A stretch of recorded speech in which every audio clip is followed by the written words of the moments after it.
You know, when I was introduced to this industry 25 years ago, for the first 2 years I failed because I thought I was smarter than the business. I didn't pay attention to people like Nathan Ricks. I didn't pay attention to the person that you're about to hear from next. Fortunately, I was able to find a mentor who changed my perspective. That's what's so magical about this weekend. These are individuals who it's not about the income they've made, it's about the mentorship that they provide.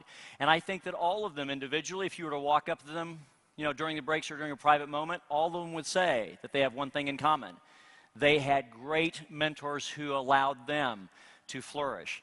And that's what this is all about, giving you an opportunity to flourish in their mentorship so that you will one day change and impact the lives of others. As we get ready to bring up this next individual, he really is an icon in the industry. 25 years ago when he started, he became the #1 income earner in his very first year in that company. And he has held that title and that position for 25 years. He has built an income over that time in excess of $80 million and continuing to grow every single year. He has an organization that now spans 20 countries, but it's not about the income he's earned, it's about the good that he does, because he takes it beyond. His focus and commitment is mentoring and coaching and inspiring others who aspire to create change and greatness in their life as well. But he also goes beyond our profession. And he's extremely philanthropic, supporting organizations like Make-A-Wish Foundation and cancer societies and organizations that are making a difference for children. But most of all, it's great to have him here because he's here to now help make a difference for you in your life. And it's that time. As we always do, we're going to bring him to the stage the right way. Ladies and gentlemen, please get on your feet in a network marketing pro way. Please make some noise and bring him to the stage. Your next mentoring coach, the man himself, Mr. Jeff Roberti.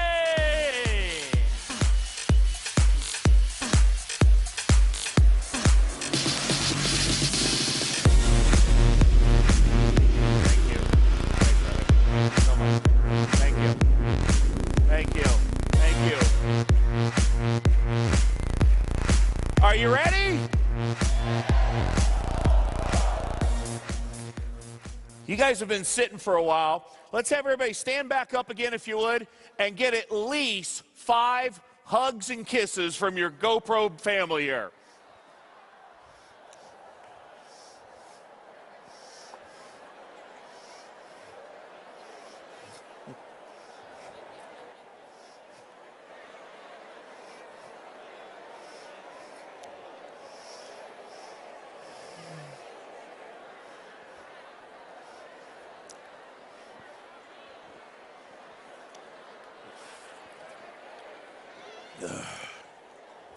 Okay.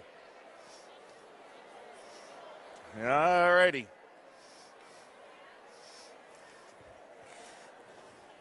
Now, how many of you would like to have to come up here right now and follow Nathan Ricks? You know, I saw an article not too long ago, and it listed the top 10 fears that people have in life. And what do you think the #1 fear is? Public speaking. And as I read down the list, number 7 was dying. People would rather die than speak in public. So I see a lot of ladies in the room as well, a lot of hair in the room. And I got another article that I was reading in the Wall Street Journal. It was out not too long ago, and it said in the United States, or excuse me, in North America, over 80% of the wealth is controlled by women. And as I read down, and it says, and they have easy access to the other 20%. Well, my name's Jeff Roberti. I'm from Sarasota, Florida. And unlike Nathan, I do not have a college education, did not come from a wealthy family. Didn't have a lot of background or skills when I came into this business, but showed up with a really good work ethic, a burning desire. How many of you consider yourself that you have a really good work ethic, no matter what you were doing? Whether I was cleaning pools, waiting tables, mowing lawns, working construction, I was always the best at what I did. And you know, when I got introduced to this, I come from like I said, not a wealthy family. I'm the oldest of 3 boys. And I showed up with that work ethic, that desire, that willingness to work, and being very teachable. But, you know, showing up at 24 years old as an ex-broke waiter. Has anyone ever waited tables before? Has anyone ever been broke before? You can relate to that one. Well, I found myself where I was sick and tired of being sick and tired. Sick and tired of being behind on my bills in life, my promises in life, to myself, to my friends, to my family. And I guess the word I'm looking for is I was dissatisfied. And you know, sometimes people come into this business, you know, they either come into this business through inspiration or desperation. They're enlightened or they're frightened. When I started, it was desperation. I was looking for some things to change in my life financially. And I'll never forget, I met this guy named Jim Rohn. Anybody heard of a guy named Jim Rohn? The late, great Jim Rohn said to me, he said, Jeff, for things to change, you've got to change. And for things to get better, you've got to get better. He said, you can have more in life if you become more in life. And not to see things the way they are, but the way they can become. I personally believe this is a course in personal development cleverly disguised as a business. As you grow, your business grows. I came up with a little catchy one. It's 2 words here. Grow me, serve you. That's 4 words, excuse me. Growth and contribution. So you work on yourself more than your products, more than your opportunity. It's the you part. So when I got started in the business, I'll never forget, I went to, I was so broke. They used to have a commercial back then when I started back in '87. It said, the American Express card, don't leave home without it. Anybody remember that commercial? Well, they called me up and said, Jeff, do leave home without it. We were so broke, we went to Kentucky Fried Chicken to lick other people's fingers. So a friend of mine had shared with me, that one's funny, I'll keep that one. Let me put a little star next to that one there, guys. A friend of mine came to me and he said, you know, he had shared, I was living in this little apartment in Siesta Key, Florida, and was just struggling and, you know, and couldn't figure out, you know, I always had that great work ethic, but never had found the right vehicle. And he had shared with me a product. I became a customer first. I saw merit and value in the product. And then he said, Jeff, there's an opportunity if you want to go out and share this product and build a business. Well, my sponsor at the time had been in the business for, I guess, 2.5, 3 years, and he quit my very first month. He went to another company, thought the grass was greener on the other side of the fence, didn't realize it's still got to be mowed, right? You still got to retail, you still got to recruit, you still got to build relationships. But he prejudged what this 24-year-old ex-broke waiter was going to do. So you never know who that next person is. It could be a Nathan Ricks. It could be a Jeff Roberti. It could be an Eric Worre. It could be some of the stories that you've heard. So for some of you that have been in it for a while and it hasn't happened for you yet, the first good one's the hardest one to get. Then it seems like the second and third start to happen much quicker for you. So for me, my very first meeting that I went up to Tampa, Florida, and I saw average people earning these above average incomes. And then there was a conference coming up that month up in Asheville, North Carolina at the Grove Park Inn. Anybody ever heard of this place? And I remember I wanted to go to this conference, but I didn't have the money for the plane ticket, and I didn't have the money for the hotel. And I remember all excuses are equal. You know, Jeff, you can make money or you can make excuses, but you can't make both. And I remember driving up to that conference, sleeping in my car, working out in the gym, taking a shower, putting the one suit on that I had, that skinny little red tie, sitting in the front row, hearing the stories. And I was moved emotionally. And I left that conference. I remember getting in the car, driving home from North Carolina back to Sarasota. And I was crying these tears of joy. And I thanked the good Lord. I said, thank you, God, for answering my prayers. Thank you for giving me this opportunity.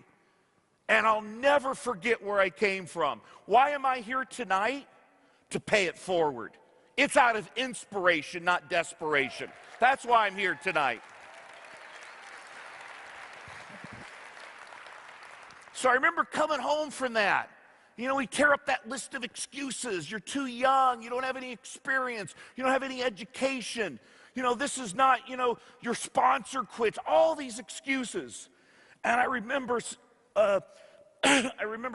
sitting down, and one of the best recruiting tools you can have in this business is a mirror.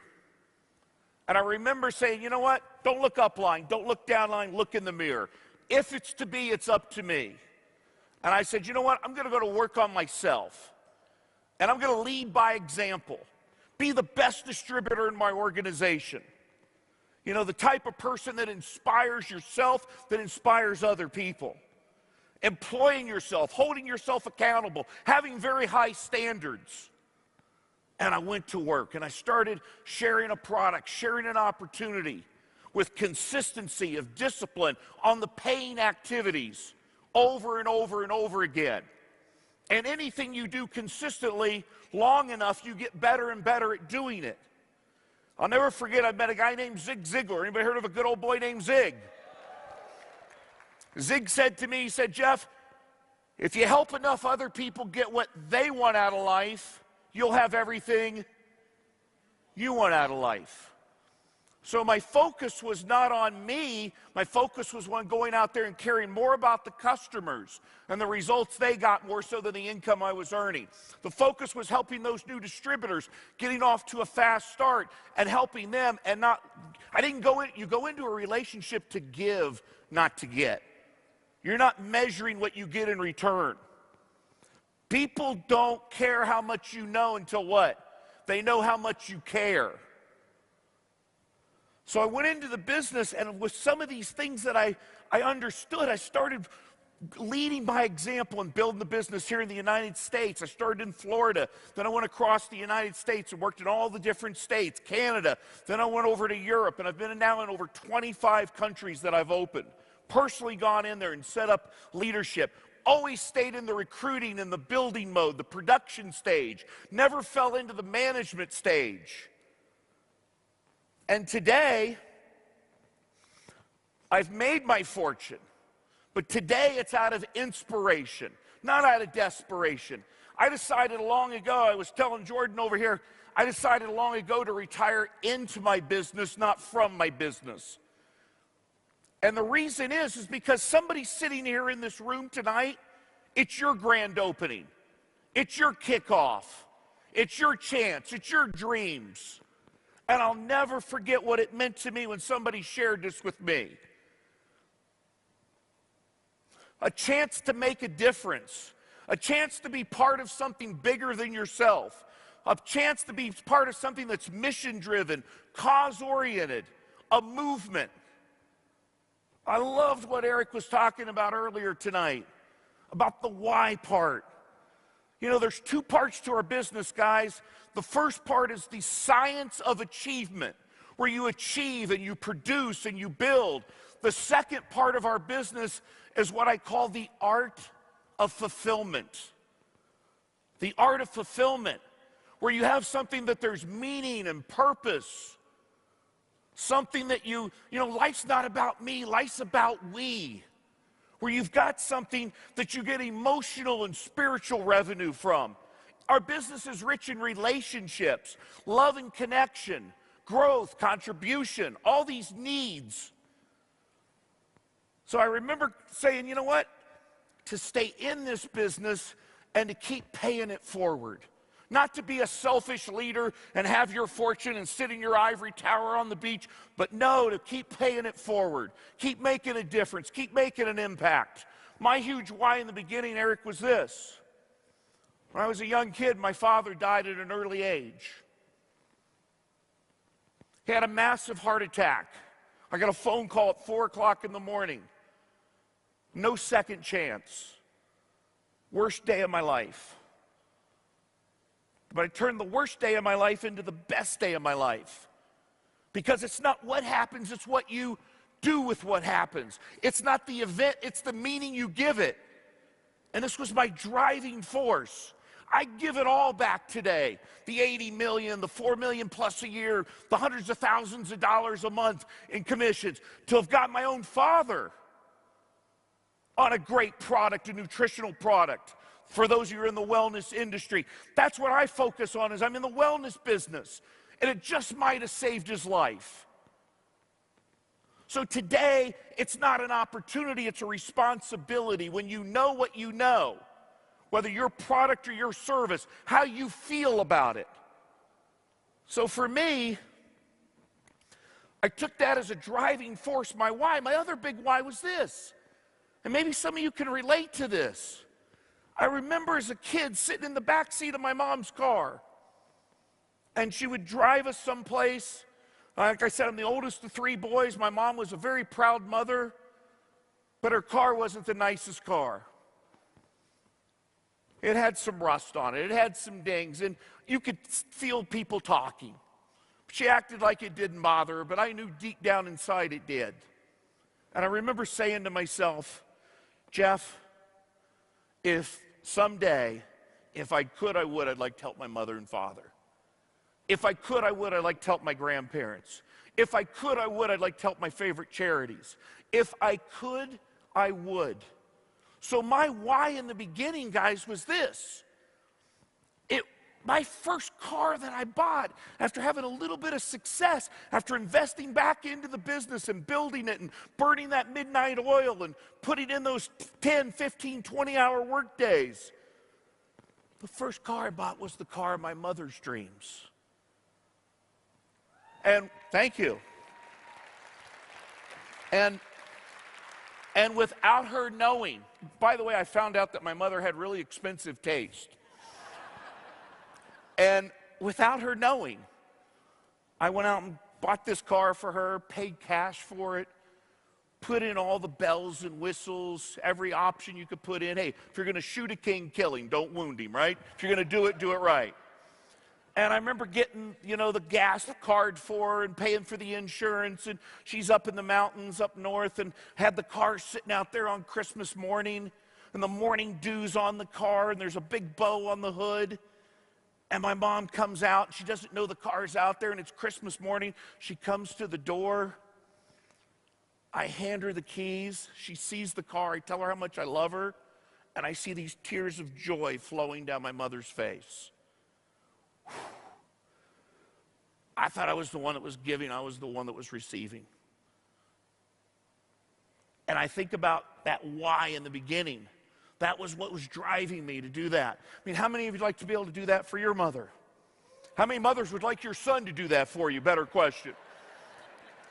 I remember I had my mom at a conference not too long after that, maybe 5, 10 years after that, and she had heard, I got to acknowledge her in front of 5,000 people at the conference. And I remember after the conference, she goes, Jeffrey, by the way, that's what your mother calls you when you're in trouble. She goes, Jeffrey Douglas, I wish you wouldn't tell that story. You make us sound like we were so poor. And by the way, that car's now almost 10 years old. And it's a 2-wheel drive, and it's a little slippery in the winter. And she said, and by the way, you only have one mother. I said, well, thank God I can't afford 2 the way this is going. So I share that story with you because Eric was talking about finding what the why is. Hey, you can have something that's results focused, knowing what you want, but it's got to be purpose driven. Then you put together your massive action plan. I'm the type of guy, if I'm going to do something, I'm going to take massive action, fully engaged, fully immersed. And if you're going to do it, give it a good yes or a good no, and lead by example. The dad's story I shared with you, my mom's story. The other thing I want to share with you is this. Relationships. Our business is rich in relationships. Long-term relationships equal long-term success. Some of my top people, I've been in the company, one company for 27 years. Some of my best friends, the best relationships, and my best friends on the planet are people that I've shared this product or shared this opportunity with. Long-term relationships. Like I said, a relationship is a place where you go to give, not get. You know, I always joke with people, I got two hobbies in the business: collecting friends and collecting money. That one's not as funny. Let me scratch that one. But our business is rich in relationships. Other leaders in my company that are not engaged, I tell them, I said, look, guys, when you love what you do and you get to add value to people's lives, success without fulfillment is failure. I said, you're over here with the money, but you're missing out on all the relationships, the emotional and spiritual revenue, all the love and connection in our business. Love is the oxygen of the soul, to care about another person. Like Nathan said, people that are in it for just the money and they're all about hype and they're not focused on other people's needs, it's like trying to put a square peg into a round hole. They don't last in our industry. They don't last. It doesn't work in our business. I told you, people don't care how much you know until what? They know how much you care. People also may forget what you say, but they'll never forget the way you made them feel. I'm big on creating experiences. Creating an experience for these people that's meaningful to them, whether it's a result with your product or immediate results in the business. We might market our product or services, but you know what we really market? Hope. I market hope, dreams, sign here, win here. I believe in you. Not you go do it, let's do it together. And lock arms with that person. And equal commitment for equal commitment. Not I make a move or two moves and you don't make any moves. In other words, it's like a chess game. I move, you move. But you know what? It's so nice to be able to show up and shine that beacon of light, of hope on people that are looking for something in life that's positive, that they can go out and make a difference, make an impact. A lot of people sitting at home watching CNN, constant negative news, and they're paralyzed in fear. And you show up with this breath of fresh air. Not only a product, but an opportunity. I'm just as passionate about the opportunity as I am the product. Personal growth. I told you this is a course in personal development, cleverly disguised as a business. The law of the universe, guys, you're either growing or you're dying. You're either climbing or you're sliding. Let me ask you a question. By raise of hands, aren't you the most happiness when you're growing? Isn't there the most happiness in your life as you grow? Growth equals happiness. It's one of the spiritual needs. When I leave here, I go to spend a week with a guy named Tony Robbins. Anybody heard of Tony? Well, Tony is a guy that shows up in a peak resourceful state. Tony's the type of guy that'll take somebody that has a limiting belief, a story that's holding them back in life, and give them a compelling future, a breakthrough, transformational, so they can step up and be outstanding. He talks about CANI, C-A-N-I, constant and never-ending improvement in all areas of your life. Spiritual, relationships, emotional. All these different areas of your life, constant, never-ending improvement. I remember when Jim Rohn said, he goes, Jeff, when you're this broke waiter climbing the mountain, there's going to be all this growth. He said, but to continue to grow when you have success, to keep growing is going to be the biggest challenge, because a lot of people stay at the table of success too long. Celebrate. Let me ask you a question. If I had in one hand a briefcase with $1 million in it, and the other briefcase I had the skills of the type of person you'd have to become to earn the $1 million, which one would you take? The skills every time.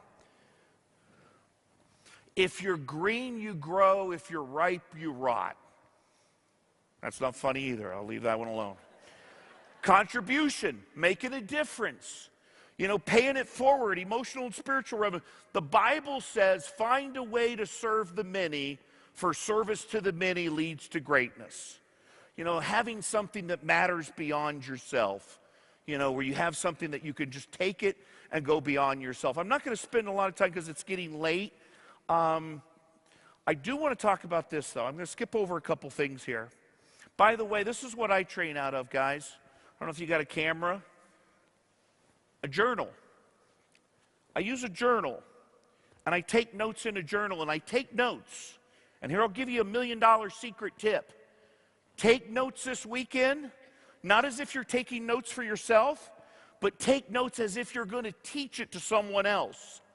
The fastest path to mastery in life is application to yourself, but teaching it and paying it forward. How many of you, by a round of applause, are committed to taking notes at that level? Let's hear it. So what I'm trying to say is, as a leader, as leaders in this company, some of you are new, but the leaders in this room, my message to you would be, stay in the recruiting mode, not the management mode. You know, stay in the engagement, not the entitlement. Be an inspirational leader, not a managerial leader. I always tell people, watch the feet, not the lips. Great question to ask yourself. Remember, I told you the #1 recruiting tool in this business is what? A mirror. Ask yourself this: would you follow you? Are you the type of person that you would follow? Your work ethic, your DMO, your consistency. Are you the type of person that you would follow? Another great question to ask yourself would be this: what would I have to do to make this business more important to me? What would I have to do to make this business more important? If you treat it like a hobby, you're going to earn hobby income. If you treat it like a business, you've got a chance to build something that could make you a fortune. I believe that if somebody rolls up their sleeves, goes to work, in a 3 to 5 year period, it's not a get-rich-quick scheme like Nathan was talking about. Hey, look, it's a simple business, but it's not an easy business. You've got to have the discipline, the consistency of effort, work habits, attitude. And you know where the transformation starts? You've got to transform you first. Inspire yourself so you can inspire other people. Become an attractive person so you can attract others. You want to show up in a peak resourceful state when you go to talk to somebody. You know, how you do anything in life is how you do everything in life. You want to be the type of person that somebody says, wow, that is inspiring. Success breeds success. I'll give you a couple nuggets. I'm very, very focused on retailing to recruit, to lead with a product or a service. But I also want to recruit and build a team. Conversion, recruiting somebody and getting them immersed into your culture. Conversion equals retention. Repetition equals integration. Couple nuggets there. 3 things that I do consistently every day. #1, feed the mind. What are you reading? What are you listening to? Who do you spend time with? Who you spend time with is who you become.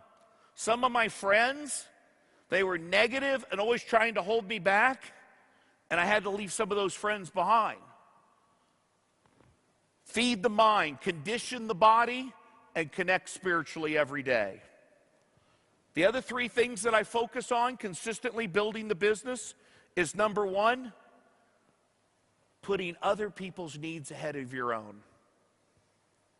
Their needs, adding value to their lives, and creating raving fan relationships. Their needs, adding value, creating these raving fan relationships consistently. I also believe that when you get to what you consider a finish line, a position in your company, the finish line becomes your new starting line. Finish line, starting line. We have in our company, we have a position called marketing director. And I see people come across the stage and they share the story and who they've become and the growth, and some of them celebrate and they think they're finished. I'm like, no, the finish line's the starting line. Always stretching yourself, getting out of your comfort zone in uncharted waters, always stretching and becoming more consistently. Look, today concepts are constant. Eric talked about concepts. The concepts are constant. The basics and the fundamentals are the same. Sharing a product, sharing an opportunity, telling a story. Techniques can vary. There's different means and ways. Today, social media seems to be a technique that people are using, especially the Gen Y crowd. But there's different techniques that you can use, different means and ways. When I started back in '87, there was no three-way calling. There was no internet. I mean, you know, there was different techniques, but the concepts were constant. Couple more I'll touch on. I believe the number one reason people succeed in our business, personally, is the word belief. You've got to get sold on it yourself first. There's no step two unless step one is in place. If you don't believe in your product or your service, it's really hard to go out there and build a successful business. You can build it on sand, but not on rock, not on a solid foundation. You want to become a product of the product, a service of your service, whatever that is. You want to become a satisfied customer. And because we market our products by word of mouth, one satisfied customer to another. In other words, the longest journey in life is from the head to the heart. You want to have that emotional sincerity where you're talking to somebody and you have that voice of authority. You come from a position of strength where you're bulletproof, where you have that confidence. And where that passion and that congruency comes from is from you believing in your product. It's not what you say, it's how you feel about what you say. People communicate more with feelings than they do words. Wouldn't you agree with me on that? People communicate more with the feelings. So when you have that passion, that enthusiasm, that emotional sincerity, that congruency about what you're doing, then it's easy to go out there and share something. You know, you can't lead until what? You believe. It becomes not an opportunity, it becomes a responsibility. The other thing I like to share here, some basics and fundamentals, is how many of you have had somebody come into your business and they say, you know, Jeff, I'm not a salesperson. Anyone? You know what I say? Great. You're just what I'm looking for. Because we're not looking for someone to sell the product, we're looking for someone to share the product. We're looking for someone to gift it. Hey guys, when I make my list, we have this little thing called a memory jogger. When I have a new person make the list, it's not who can we sell, who do you love? Who do you care about? Who can you help?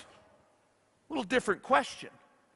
And here's how you get past the fear of rejection and you go from realizing that you're the messenger, not the message.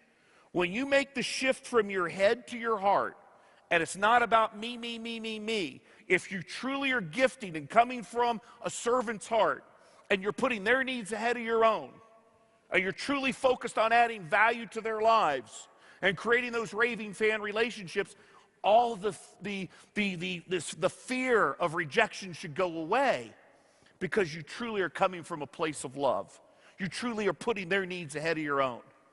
But if you're focused on self, then that's where the fear comes. Does that make sense? Very powerful stuff.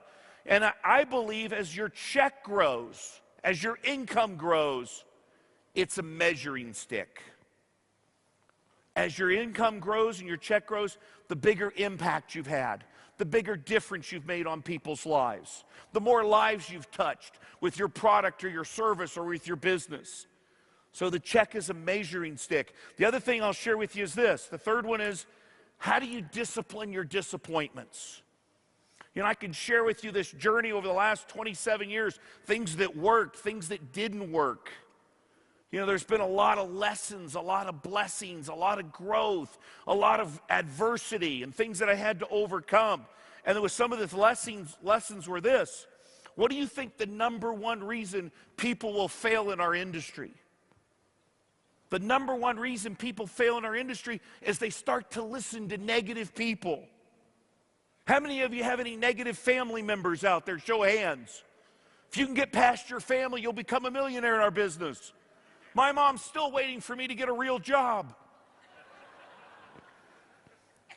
I mean, there's really only about a dozen negative people out there now. They move around a lot. You got to watch out for these people, as Jim Rohn would say. But here's what I found. A great word to have in your vocabulary if you leave here tonight with something that I've shared with you is the word next. Next. You don't have to beg them. Say less to more people. You can't say the right thing to the wrong person, and you can't say the wrong thing to the right person. It's called safety in numbers, the law of averages.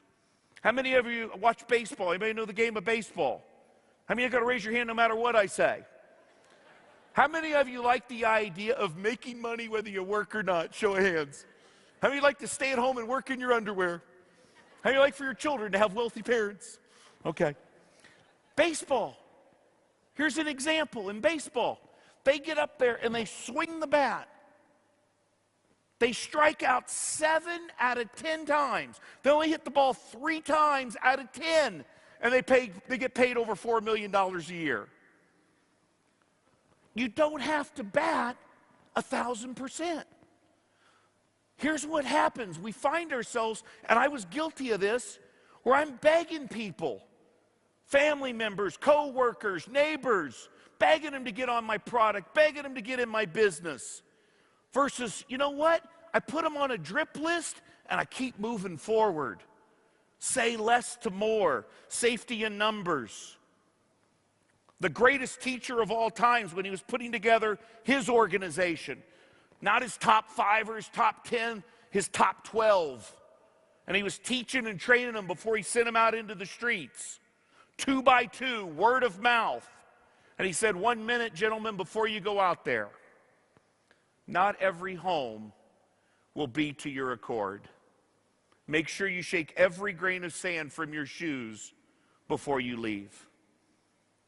And when I heard that, I went, wow, what does that mean? What it meant was, it doesn't matter whether they buy your story. What matters is whether you buy their story. And this is what gets people.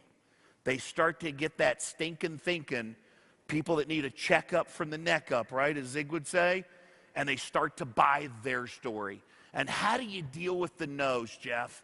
How did you get past the no's? How did you talk to over 10,000 people that first year and went through all those no's and had that kind of work ethic and discipline and took a company that was doing less than $1 million a month to over $1 million a day in your first 3 years? How did you do that? How did you get past those no's? How did you have that level of why and that work ethic? I'll tell you how I got past the no's was this. I played a little game with myself. I realized I got paid, whether someone said yes or no, I got paid for telling the story. And the sale was a result. The cause was that I talked to people. So let's say you talk to 10 people. And out of 10 people, 9 people tell you no. Your product's no good. Your business is no good. You're no good. And how do you deal with those 9 no's? And now you got the one sale, the one yes that feels really good. And let's say as an example, on the one yes, you made $50. Instead of dividing the sale by 1, divide it by 10. And for every person you talk to, it was worth what? What was worth what? $5. Hey guys, I know it's getting late. I'm on the East Coast. It's already after 1. I'm wrapping it up soon. $5. So here's how Jeff got past it. I understood the cause was talking to people. The result was the one sale. What I got paid for, whether they said yes or no, it didn't matter. It was worth $5 a person. So let's say you're on the phone with somebody and you're telling them about your product or your business. And they say, you know what, Jeff, your product's no good, your opportunity's no good, and you're no good. I'd hang up the phone and say, thank you very much. I got your $5 anyway. And hang up the phone. It doesn't matter, right? How do you get past it?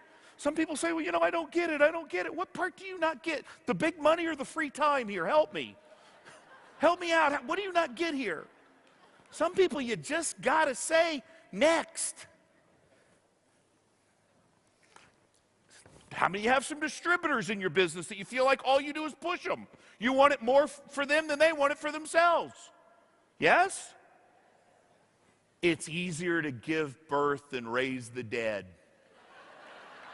It's easier to go out and get somebody that's got a fresh, warm market, a good, positive attitude, a baby distributor, a new freshman class. Nothing will ignite your business more than putting on 5 new frontline distributors, getting something new going on, some new blood in your business.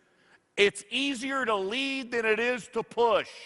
Old Chinese proverb, you know, there's a wet noodle on the table. It's easier to lead that noodle than push it. That's not funny either. You got to lead, getting something new. And you know what it'll do, leaders? It'll inspire your team. I have a lady, a school teacher named Cheryl Cortese that I recruited 20-some years ago. Multi-million-dollar earner, tens of millions of dollars. Single mom, scared, just had gone through a divorce. Came into this business. And Cheryl, you know, she got to a certain point in her business and she wanted to double her. She goes, Jeff, I want to take my check to the next level. And I said, Cheryl, you know what we got to do? We got to go back out and do what we did in the beginning that got you to where you are today. We're managing and working with this same group. Nothing will inspire your organization more than going out and putting on 5 new front lines, something new going on. And you know what happened at first?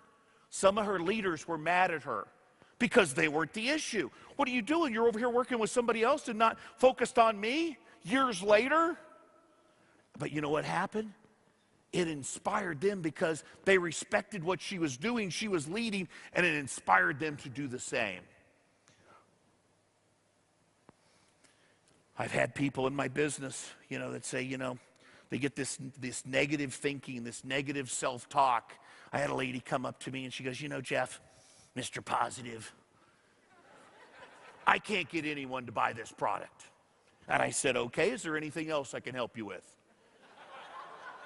She said, did you not hear me? She goes, I cannot get anyone to buy this product. I said, okay, is there anything else I can help you with? She goes, are you making fun of me? I said, no, you just told me you can't. I mean, you know the book, The Secret? Law of Attraction?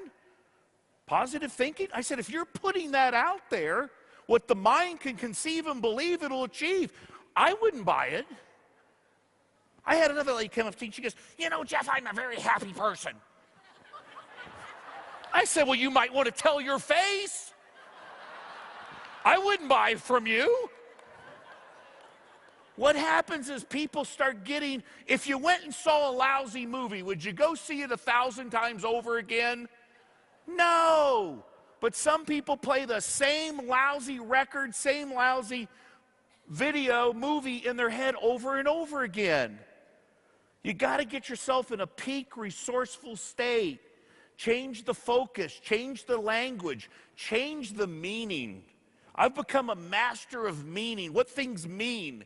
Change the meaning, change your life. What something means to you in life is the emotional state that you're going to feel. And that's going to equal the quality of your life. I don't do depression. I choose happy. What's wrong in life is available, but guess what else is available? What's right in life? Right? Maybe life is not happening to me, maybe life is happening for me, right? You could take that and give it a different meaning. Things that used to bother me for 2 or 3 months, where I'd experience these negative emotions of anger or depression or whatever it was, I started to condense the time.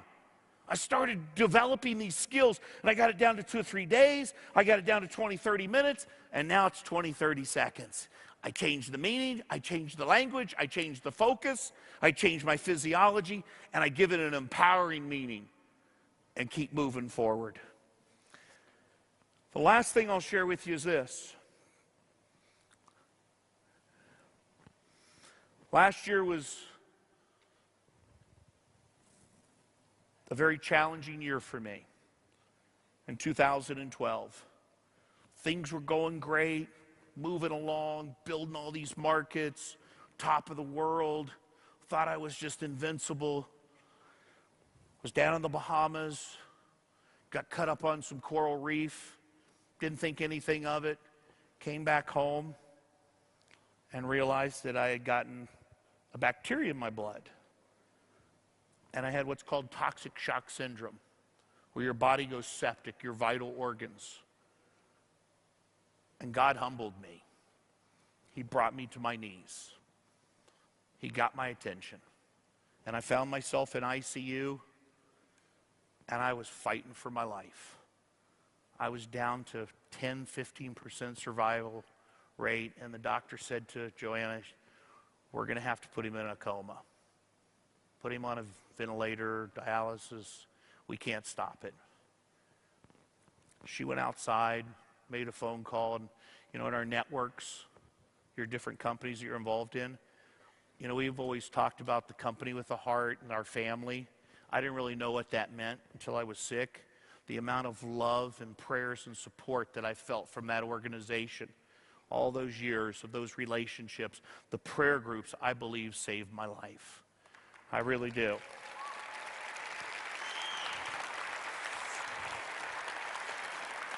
And Joanna had gone outside and begged the doctor not to put me in a coma. She went outside, made the phone call to one of our really strong Christian friends, and they had made the call. They had said a prayer, and she came back in, and the doctor said, this guy's a miracle man. We're not going to put him in a coma. He's starting to improve. And God said, you know what, Jeff? We're not done with you yet. There's a higher purpose. Don't you let your comfort get in the way of your calling. And I realized how important something is. You don't realize it until it's taken away. And when you don't have your health, it's a wake-up call. And my priorities, I have to be honest with you guys, my priorities have gotten a little screwed up over the years. I was always such an achiever and building and achieving. But when this happened, number one was spiritual life. That relationship was number one. Number two was family life. Business is still important, but it's not on the top. And that was a wake-up call. There was so much growth. The deepest pain that you go through in your life gives you the most growth. It makes you more. You grow from that, and it gives you more to give and to help someone else if you give it the right meaning. Remember what it means to you. I mean, it just was unbelievable to go through something like this and then to have a business. I had my best year ever last year, and I was sick on the sidelines. I had some of my distributors say, Jeff, maybe you should stay on the sidelines. The other big takeaway I had last year, Eric, was this. I had never missed a conference in 25, 26 years here in the United States, over in Europe. I was always there, front row, playing full out, taking notes, leading by example. And I found myself where I couldn't go to conference. Doctor says you can't get on a plane. And I remember sitting in my office, and I felt like somebody just stuck a knife in me. And I was crying. And Joanne came in and she says, what is it? I said, I feel like I'm letting these people down. They're walking the stage. It's their moment, and I'm not there. I'm not there in Dallas. I'm not there in Rome. And I finally said, you know what, Jeff, you're better than this. What else could this mean? What lessons can you learn? What spiritual lessons? How can you grow from this? And I started asking some better quality questions, and I got some better quality answers. And I went to a total place of love and appreciation and gratitude, and I got the lesson. I'll never take the business and the conference for granted again, because it was taken away. And I realized this is where all the love is. This is where all the relationships, the emotional, the spiritual revenue. This is where you get to grow and contribute. This is, as a leader, you want to be involved in your business. You want to retire into your business, not from your business. You want to never forget where you came from. I'll never forget when I filled out that application and drove home crying from that conference, what it meant to me. I had one of the best experiences in my life last month. You talk about paying it forward.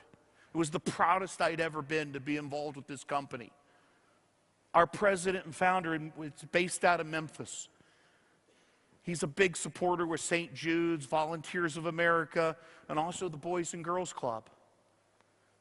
And Jay built a technical training institute in Memphis for these kids in the inner city. And what he built this center for is where they could learn a skill, a trade, and they could get employment. And I thought, you know what, Jeff? I grew up in the Boys and Girls Club. That was my safe home. That's where I had friends and had role models after school and on the weekend and in the summer. I was a waiter. You know, this company's been good to me. And I called up Jay and I said, Jay, I want to get involved. And they have culinary, hospitality, logistics, automotive. And I said, I want to get involved. I said, I want to sponsor the 50 kids for your culinary program.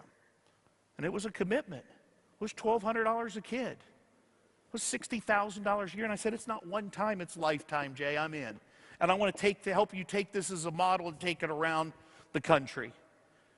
And I remember that first night we went to they have a dinner where the kids will prepare a meal and people can come in and have this meal that they serve, and they bring a celebrity chef in, and it's free.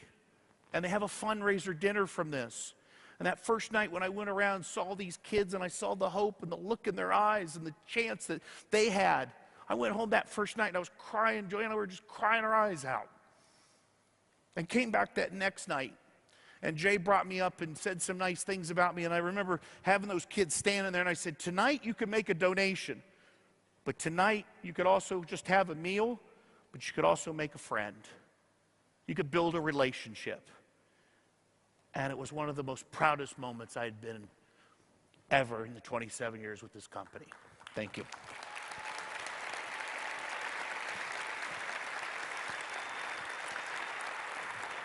So I am on a big zero up here.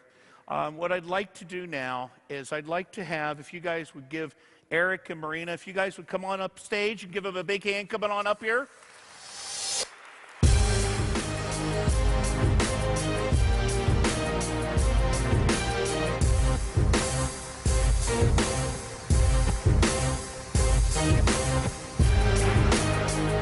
Come on up, guys.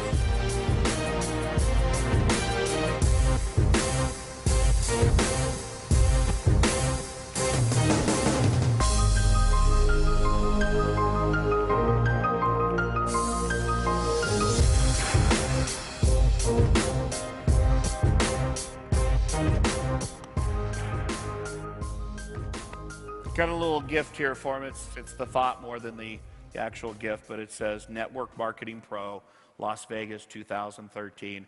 And I just want to acknowledge these two for playing at the level they play at and showing up as an example and the standards that they have. You know, it's very, very inspiring to me. And when Eric asked me to be part of this, I'd never done anything like this before. I said, Eric, absolutely. So I want to thank them, and let's give them a big hand. How much we appreciate them.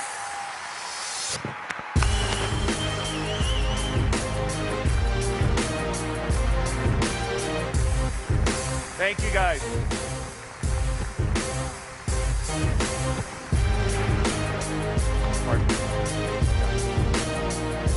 Thank you. All right, Jeff Roberti, everybody.